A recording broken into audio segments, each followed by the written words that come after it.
Al igual que mi compañera Alicia, estoy totalmente de acuerdo en lo último que acaba de decir ella. Efectivamente, lo del arzobispo de Granada es lo menos impactante de todo lo que ella ha mostrado en esta última transparencia y además, a diferencia de muchas de las personas que estaban diciendo que se retirase el libro, yo creo que no debe retirarse el libro. Lo que hay que retirar es la financiación a la Iglesia Católica, claro, pero no el libro.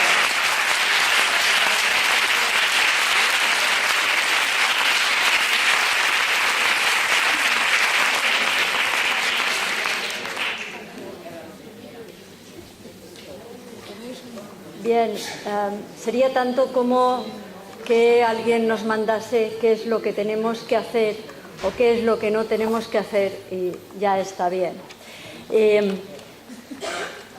Ahora mismo voy a hablar también de religión.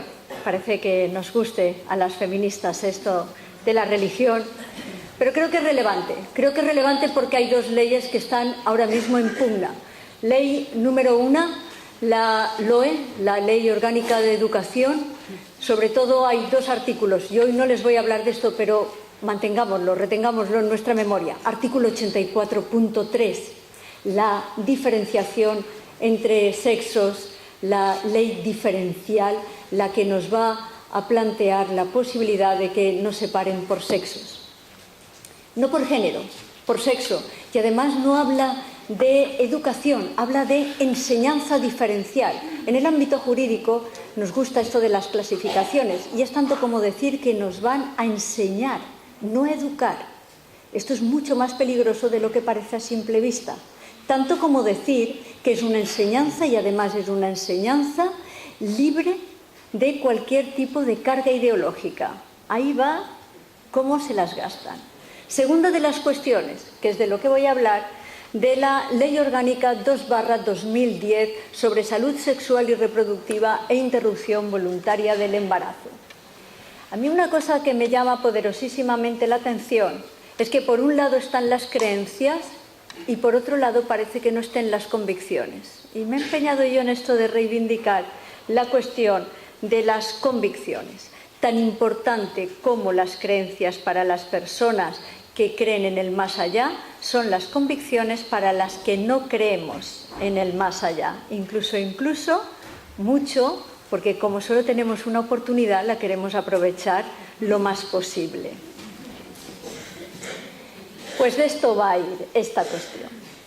Vamos a dar una hipótesis de partida, unas cuestiones epistémicas, porque también nos lo han esquilmado desde el feminismo, nos han esquilmado la posibilidad que desde el feminismo se trabaje en cuestiones y parece que seamos menos serias a la hora de trabajar y hay que ir reivindicando otras formas de hacer las cosas diferentes a las formas de la academia. Unas consideraciones generales, la legislación civil, y voy a dar datos con respecto a la legislación civil, que no se me ha olvidado con lo despistada que soy, y me he traído algunos temas relacionados con datos puramente estadísticos, legislación canónica, y me voy a parar porque una cosa es que la Conferencia Episcopal no quiera saber de feminismo y otra que las feministas no queramos saber de todo. Como somos chicas malas vamos a todas partes, incluso en el intelecto. Y por último, una cuestión es conclusiones. Hipótesis de partida. Las conciencias son iguales, pero no nos tratan igual. De hecho, muchas veces el problema es que no se dan cuenta que el único límite que tenemos, porque es el que marca la ley, es el orden público. Salvado ese límite, no hay otro límite. Segunda cuestión. Los derechos sexuales y reproductivos tienen mayor protección que los derechos que pueda tener la objeción de conciencia. La objeción de conciencia recogida en el artículo 19 de esta Ley Orgánica sobre salud sexual y reproductiva. Y tercera de las hipótesis que lanzo, las convicciones y o creencias, porque esta es otra cosa. Las personas no somos unívocas ni tan siquiera en nuestra conciencia. Yo puedo tener algunas creencias, pero también puedo tener convicciones. Incluso puedo cambiar de convicciones y puedo cambiar de creencias. Entonces, las cuestiones no son tan simples como a veces nos las plantean.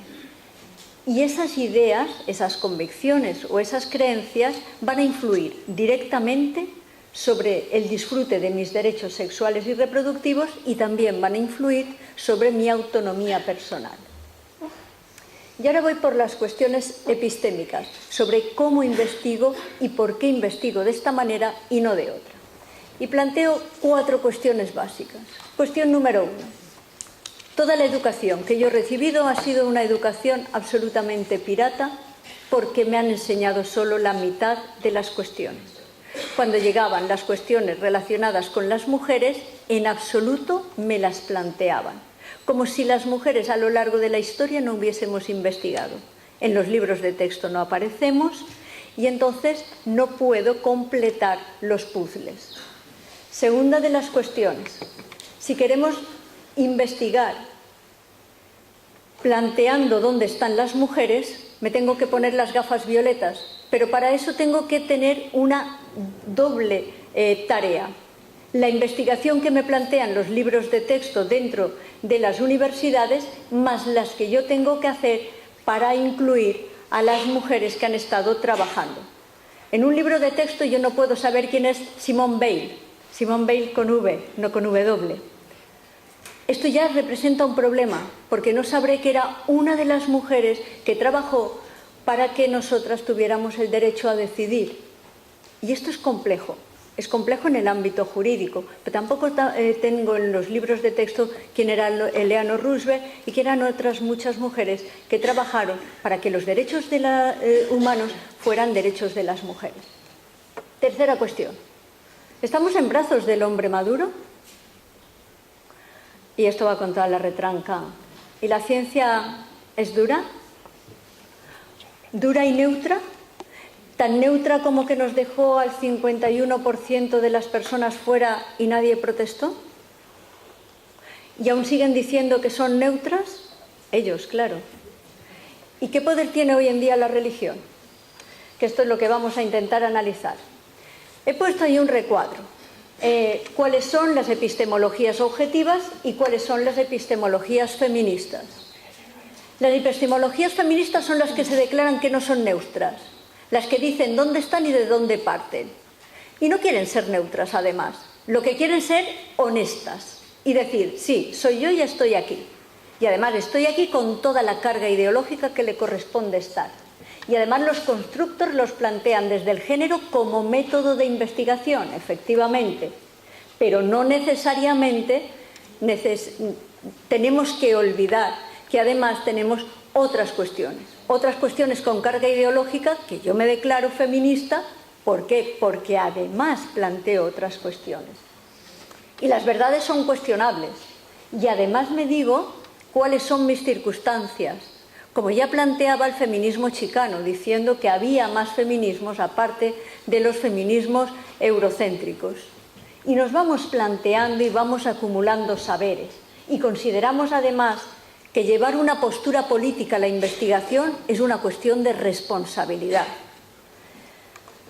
La epistemología feminista es un empirismo y además mayoritariamente las mujeres lo hemos tenido que aportar desde otros lugares porque no nos querían dentro de la universidad, con lo cual nuestras fuentes son fuentes alternativas a las fuentes habituales que han planteado los varones, porque nosotras llevábamos otros caminos diferentes y eran otras las formas que nos han prestado. Desde los conocimientos situados, como nos ha dicho Sandra Hardy o como nos ha dicho también Donna Haraway. Y hay otra cuestión que creo que es una puesta en valor, el sentido del humor, sobre todo porque nuestra salud nos lo ha agradecido mucho. Desde que las feministas trabajamos desde el sentido del humor, creo que nos manejamos infinitamente mejor y vivimos más. Y ahora vamos a las consideraciones generales. Estamos situadas en un patriarcado en el que influyen mucho las religiones. En el caso de España influye especialmente la religión católica, y a lo largo de toda la historia del constitucionalismo en España influyen menos en dos momentos siempre ha influido mucho la religión católica. Los dos momentos es en la Constitución de 1931 y en la Constitución actual, que yo le llamo, por lo menos, igual que le llaman otros teóricos como Souto, son cronológicamente constitucionales los acuerdos que tenemos, pero yo creo que solamente son nominalmente laicas, porque de hecho creo que son constituciones que después en el funcionamiento han sido especialmente católicas, y si no, a las pruebas nos remitiremos. Y la segunda cuestión es que estas medidas patriarcales que estamos viendo en la actualidad se están afectando a las mujeres especialmente, porque creo que tenemos que empezar, como dice esta pancarta, a despenalizar conciencias para salvar vidas. Sobre todo las vidas de las mujeres, que parecía que eran menos vidas incluso que las vidas del no nacido. Y esta es la cuestión básica. Y aquí sí que me paro. Me paro porque, aunque no voy a hablar de la LOE, sí creo que hace falta una educación sexual que no la ha habido de manera sistemática, hacen falta anticonceptivos para no abortar y hace falta un aborto legal para no morir.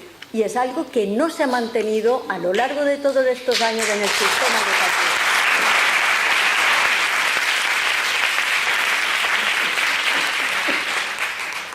Artículo 16 del texto constitucional. Quiero que nos fijemos solo en tres cuestiones. Que tenemos libertad ideológica, religiosa y de culto, pero que la ley orgánica que tenemos es solamente una ley orgánica de religión, la LOR, la Ley Orgánica de Libertad Religiosa, que es del año 81 precisamente. Luego volveré al tema de los años, que es divertido. En el tercer apartado dice que ninguna confesión tendrá carácter estatal, pero tenemos acuerdos jurídicos que han cambiado un derecho pre-libertad, como es el derecho de libertad religiosa, por un derecho prestación. Esto significa que lo que inicialmente era un derecho libertad por parte del Estado ha pasado a ser un derecho prestación desde el momento que el Estado se ha comprometido con una confesión religiosa en pagarle determinadas prestaciones, como ha pasado en el caso de la Iglesia Católica. Hasta que hemos tenido que decir, ten cuidado, por favor, no atropelles mis derechos con tus creencias. Esto es significativo, porque ahí lo que hay es un cambio de paradigma, cambio que inicialmente no estaba previsto en el texto constitucional, sino que ha venido después por un acuerdo jurídico en 1979, acuerdo que es tan solo cronológicamente constitucional. 5 minutos tiene Amelia, ¿vale? Me voy a la legislación civil, que me la salto directamente, pero solamente quiero que recordemos dos cuestiones.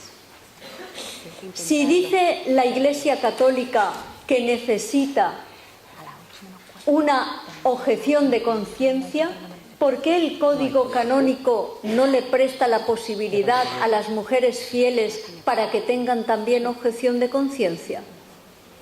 ¿Por qué las mujeres fieles dentro del Código Canónico no pueden a su vez objetar? Las mujeres entonces no son ciudadanas de pleno derecho, primera en la Constitución, y tampoco tienen autonomía ni libertad de libre albedrío ni libertad de conciencia en el Código Canónico. Y aunque las mujeres voten, no van a tener el derecho a decidir según la reforma que plantea el ministro de Justicia. ¿Es que nos van ahora a cercenar los derechos o no vamos a ser ya ciudadanas de pleno derecho? Me voy a saltar los artículos, dada la premura, porque sí me gustaría que se viese dos cuestiones. Este tan cacareado derecho de objeción de conciencia, en el caso de la comunidad autónoma andaluza, tenemos centros sanitarios públicos donde se pueda ahora mismo ejercer el derecho al aborto en un centro público y en 16 centros privados. Pero vayamos a más. Y me voy a dar la vuelta. En la interrupción voluntaria del embarazo, que podrían ser, los datos los acabo de extraer ahora mismo, esta mañana yo estaba extrayendo los datos, de los 23.281 interrupción voluntaria del embarazo que ha habido, en centros hospitalarios públicos se han realizado 16, en privado 31, extrahospitalarios 0 y en privados 23.234. Me van a contar entonces, si estos son en privados, cuántas objeciones de conciencia va a haber. Pero sigo con los números. Saben ustedes qué es lo bueno que tiene esto de los números, que nos centra. Este es en el caso de Córdoba, que hay 269 interrupciones voluntarias del embarazo. Sigue el número tal cual con respecto a centros públicos y privados. Les he puesto esto porque parece que olvidan en el ámbito eclesial que las mujeres no salimos de la costilla de Adán, sino que ellos salieron del útero. Y es algo relevante para seguir trabajando.